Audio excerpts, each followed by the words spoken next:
Hey y'all, this is something new I wanted to try where I talk about Jesus on here every day. I post a short or a TikTok or a reel, wherever you're seeing this, that's what I'll be doing every day. I'll talk about Jesus. I'll either talk about some verses, or I'll just talk about something that's going on in my life that God and Jesus are doing in my life. So you can hear my story and we can have a conversation about how what Jesus is doing in your life, what Jesus is accomplishing in this world.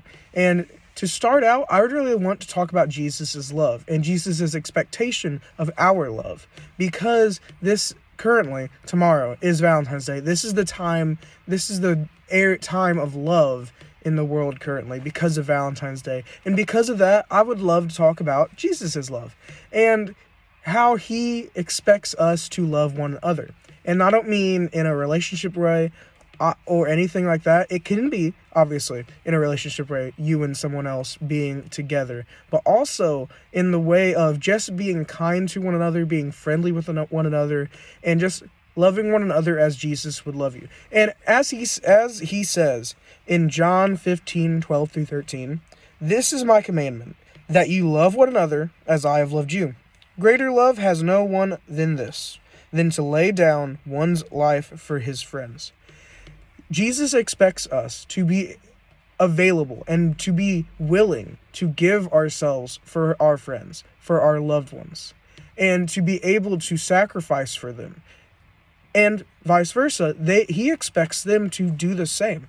And if someone in your life is not living up to this expectation that you think of, or if yourself is not living up to this expectation that you think of, maybe it's time to talk to a mentor, talk to a pastor, and just talk about how to love. Because honestly, it isn't exactly an easy thing to do in this day right now.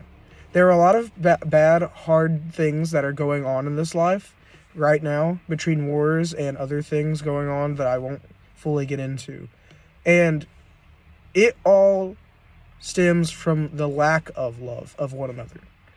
And the biggest thing is to just try to love one another. And once you start trying, then it'll happen. Anyway, thank you for watching, and I hope you enjoyed this little talk about Jesus. I'll see you later.